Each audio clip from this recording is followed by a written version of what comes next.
What if everything you were told about a tragedy was, well, fiercely disputed by the people who knew the victims best? Yeah, imagine that. An official story that just, it doesn't sit right with the family. And Yeah. the public starts demanding different answers. Exactly. Today, we're diving into a really captivating but also heartbreaking mystery from Bell Mountain, Georgia. Two young lives ended there, and the narrative around their deaths, it's incredibly contested. We're talking about the enigmatic deaths of 19-year-old twin brothers, Qaadir and Naazir Lewis.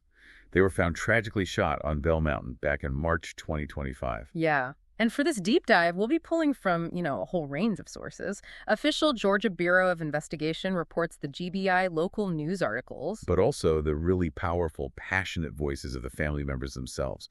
And of course, the public discussion that's been swirling all over social media, places like TikTok and Reddit. Right. Our mission here is to try and unpick these conflicting narratives, explore the unique history of Bell Mountain itself, because that plays a role. Definitely. And ultimately highlight the crucial questions that are still puzzling investigators, yes, but also the public. Okay, let's unpack this. Sounds good. So to really get a handle on this case, I think we have to start with the setting itself. Bell Mountain.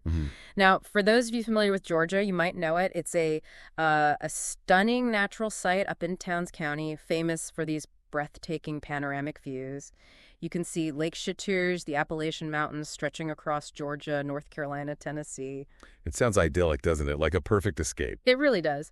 But it holds this surprisingly layered history, and that history is actually pretty crucial to our story today. It absolutely is. And what's fascinating, really, is how a place that's so steeped in natural beauty and such deep history becomes the backdrop for, well, such a modern and unsettling mystery. So tell us about that history.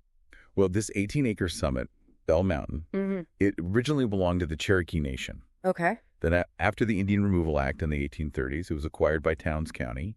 That happened in an 1832 land lottery. Wow. Okay. So deep. Very deep. And Towns County historian Jerry Taylor has even noted it was, historically, a destination for picnics and youth gatherings, specifically for the Cherokee people. So it has this really ancient connection, almost a sacred past. But you mentioned transformations. It seems like it's changed a lot over the years. It really has. Its modern story includes this interesting arc of preservation. Hal Herron's estate actually donated the land later on. And in 2016, it was officially designated as Bell Mountain County Park and Historical Site. There's even the Hal Herron Overlook named in his honor. Okay. But it wasn't always treated so gently. Around 1960, there was a quartzite mining operation, Hiawassee Stone Co., Inc., that actually blasted the mountain's top. Blasted it. What? Yeah, dramatically altered the landscape. And then, for over 50 years, local students, teenagers, they've left their mark. There's historical graffiti all over the rocks. It adds another layer, of human interaction on top of the natural beauty. So it's not just this remote natural wonder. It's a place with generations of human touch, some destructive, some maybe commemorative. Exactly. And logistically, how easy is it to get to? Especially at night. That feels like it could be important here. It is indeed very important to the mystery. It's fairly remote, about 90 miles from Lawrenceville, which is where the Lewis twins lived. Right. And the roads leading up are winding, mountainous. The park hours are generally 8 a.m. to 8 p.m. standard time. Yeah. Or 7 a.m. to 11 p.m. during daylight saving time. Okay. But crucially, the gates are locked at night, automatically. Locked at night. Okay. So this remote, sometimes inaccessible nature of Bell Mountain, it sets a very particular stage for what happened next. Precise. And what happened was truly tragic. March 8th, 2025, Qaadir and Naazir Lewis were discovered shot to death. Hikers found them at Bell Mountain Summit. Yeah. And this is where the official narrative from the Georgia Bureau of Investigation, the GBI, starts to unfold. That's right. And the GBI stance on what happened to Qaadir and Naazir, it actually evolved quite significantly. How so? Well, initially, their preliminary investigation suggested a murder-suicide. Okay, one killing the other than themselves. Right. But then, after what they described as an in-depth investigation and autopsy results, the GBI formally concluded on May 21st, 2025, that both deaths were actually suicide. Suicide. So both brothers committing suicide simultaneously. Correct. It's a profound shift in their understanding of the scene, moving from one killing the other to both taking their own lives. That is a massive shift. What specific evidence did the GBI present to back up that final and really definitive ruling of suicide.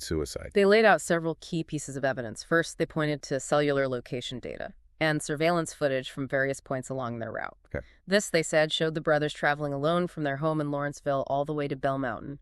No indication anyone else was with them. Alone. Second, they found that Naazir Lewis, one of the twins, had purchased the ammunition used in the firearm found at the scene.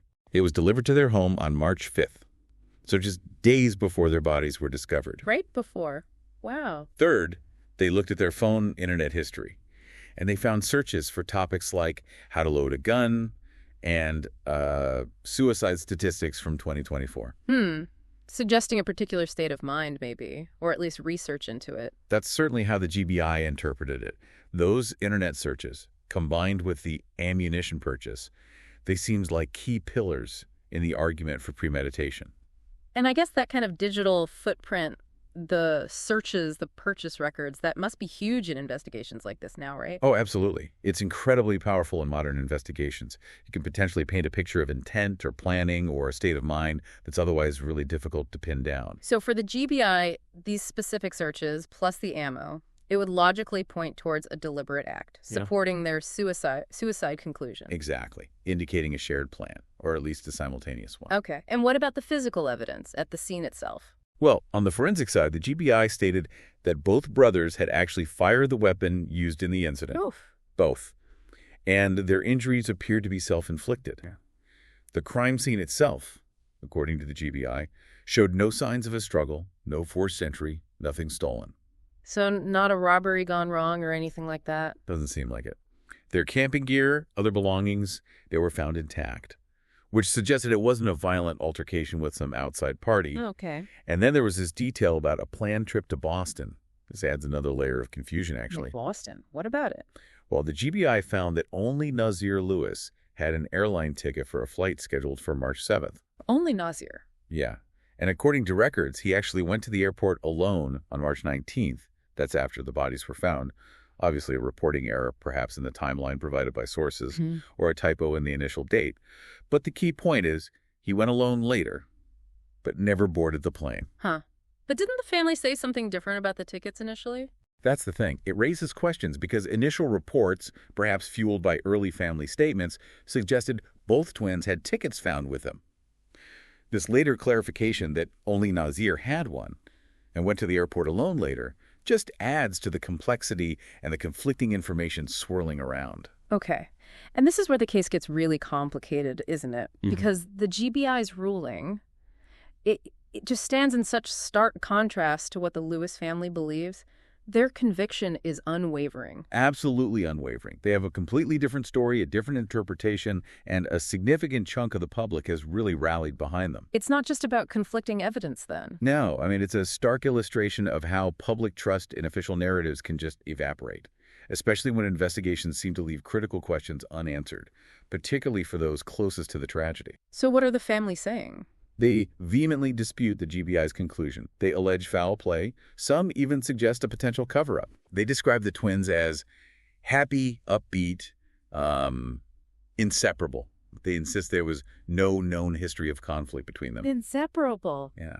Their uncle, Raheem Bronner, he stated he just couldn't imagine them hurting each other, and their aunt, Samira Bronner, was even more adamant. She said no way they did that to themselves. So despite the GBI's evidence pointing towards planning, the family's core argument is just their character, their relationship. It makes that conclusion impossible for them. Precisely. It's a fundamental clash of interpretations. And then you have that gas station surveillance footage. Ah, yes. Tell us about that. That seems crucial. It's a major point of contention, absolutely.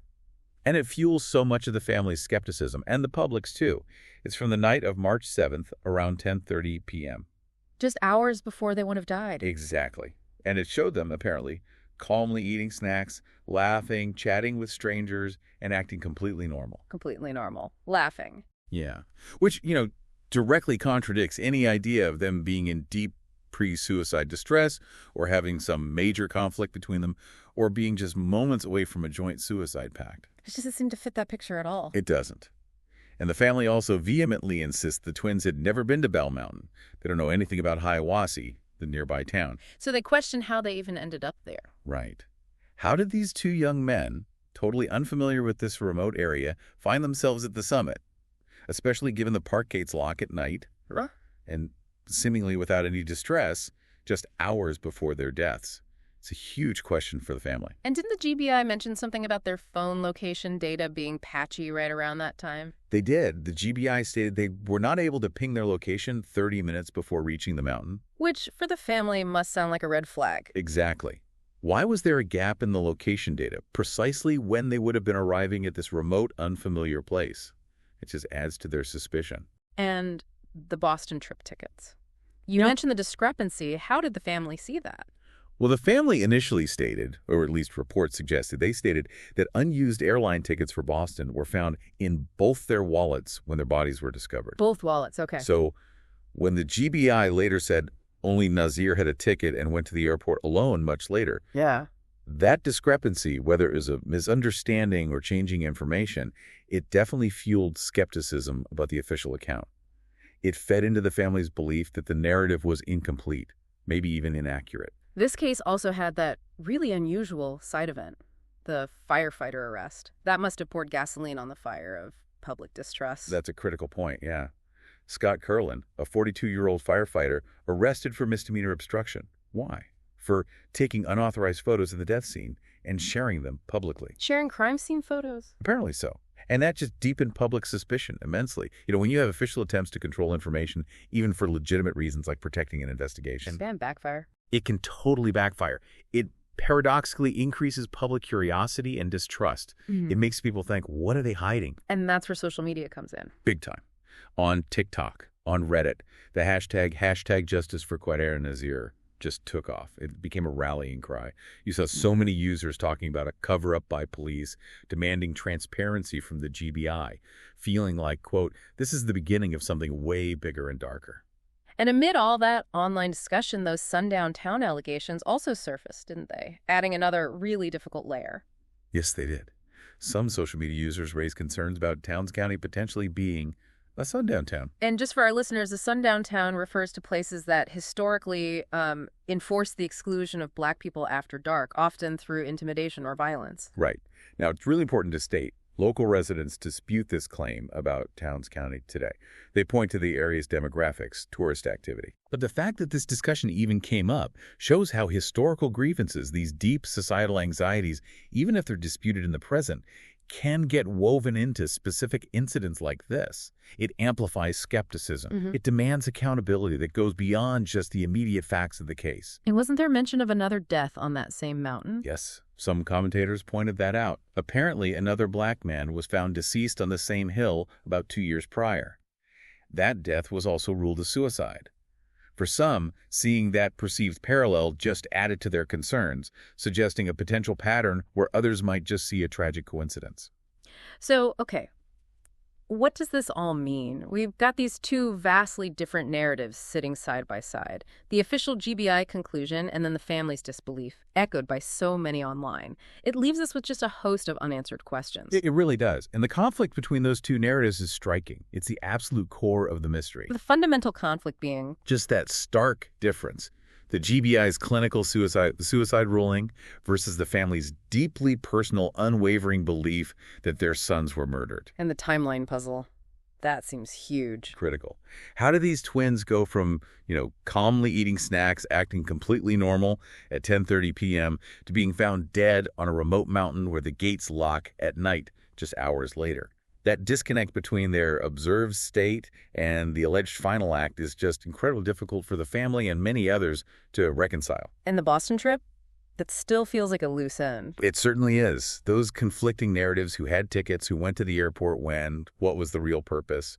It's all incredibly unclear. Was it maybe a ruse, like some speculated, maybe to hide a different plan? Or just a genuine travel plan that got inexplicably abandoned for a trip up a mountain they supposedly didn't know. Exactly. The ambiguity there, it just doesn't help resolve anything. And then there's the stuff people claim to see in those unauthorized crime scene photos, particularly about the injuries. Yeah, and this is where speculation and, informal information really take hold, because official details might be limited or contested. Some people who claimed they saw those photos specifically noted one twin was shot in the back of the head. Which sounds odd for a suicide. Which sounds, quote, very, very strange for a suicide, according to those commenters. Now, obviously, a medical examiner would address the specifics of entry wounds and trajectory. Sure. But in a vacuum of what feels like full transparency to the public, details like that just fuel alternative interpretations. Was there any attempt to explain how that could happen in a suicide scenario? Well, interestingly, one expert comment found on Reddit did offer a therapist theory. It was speculative, of course, but suggested maybe one twin acted impulsively and the other, seeing it, being traumatized and unable to imagine life without his brother. Took his own life, too. Took his own life, too. It's a theory trying to bridge that gap between two apparently self-inflicted wounds and the family's insistence they'd never hurt each other. So, with the official narrative not being universally accepted, what kinds of alternative theories started bubbling up from the public and the family's skepticism? Because, when a case feels incomplete, people naturally try to fill in the blanks. Exactly. And the source material mentions quite a few speculative theories. It really demonstrates that human need to make sense of something that feels incomprehensible. Like what kind of theories? Well, some suggested maybe an accidental shooting.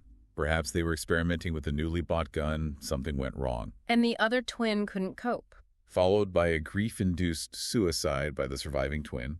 That was one line of thought. Others proposed a mutual suicide, but maybe due to secret issues the family didn't know about. Perhaps a secret relationship or some other hidden pressure. Okay. And then there were theories involving other people, foul play. Yes, those definitely circulated. Ideas like a catfish killer, someone who lured them there, maybe through social media. Or a secret relationship that somehow led to murder by an unknown third party. Some even speculated about an execution-style killing, possibly by a group of men or some dark figure perhaps seen near the mountain around that time. It's crucial to remember these are speculations, right, from the sources discussing the case. Absolutely crucial. These are speculations found within the provided source material. They reflect the public's and perhaps the family's attempts to find an explanation when the official one is so widely contested and feels incomplete to them. And it really raises an important question for all of us, doesn't it? When you don't have universal acceptance for an official narrative, how do these alternative theories take root? How do they gain traction, especially now with social media amplifying everything? And what does that ultimately mean for our collective understanding of truth in these situations? It's a tough question with no easy answers. So, the case of Qaadir and Naazir Lewis, it really remains shrouded in this profound and incredibly painful mystery. Despite the GBI's formal conclusion, the Lewis family, and a pretty significant segment of the public, they continue to demand full transparency, full answers. They're maintaining their belief that their sons were murdered. Yeah. The investigation might be formally closed, but the questions, they just linger. They echo in those calls online for hashtag justice for Qaadir and Naazir. This deep dive really reveals how deeply personal grief, official findings, and, well, intense public speculation can all intertwine, especially when the narrative of a tragedy is so hotly contested like this. It makes you wonder, doesn't it? When information seems abundant, reports, social media, family statements, but definitive answers remain elusive, how do we as individuals reconcile what we're told with what we feel might be true, especially when the stakes are as incredibly high as they are for the Lewis family?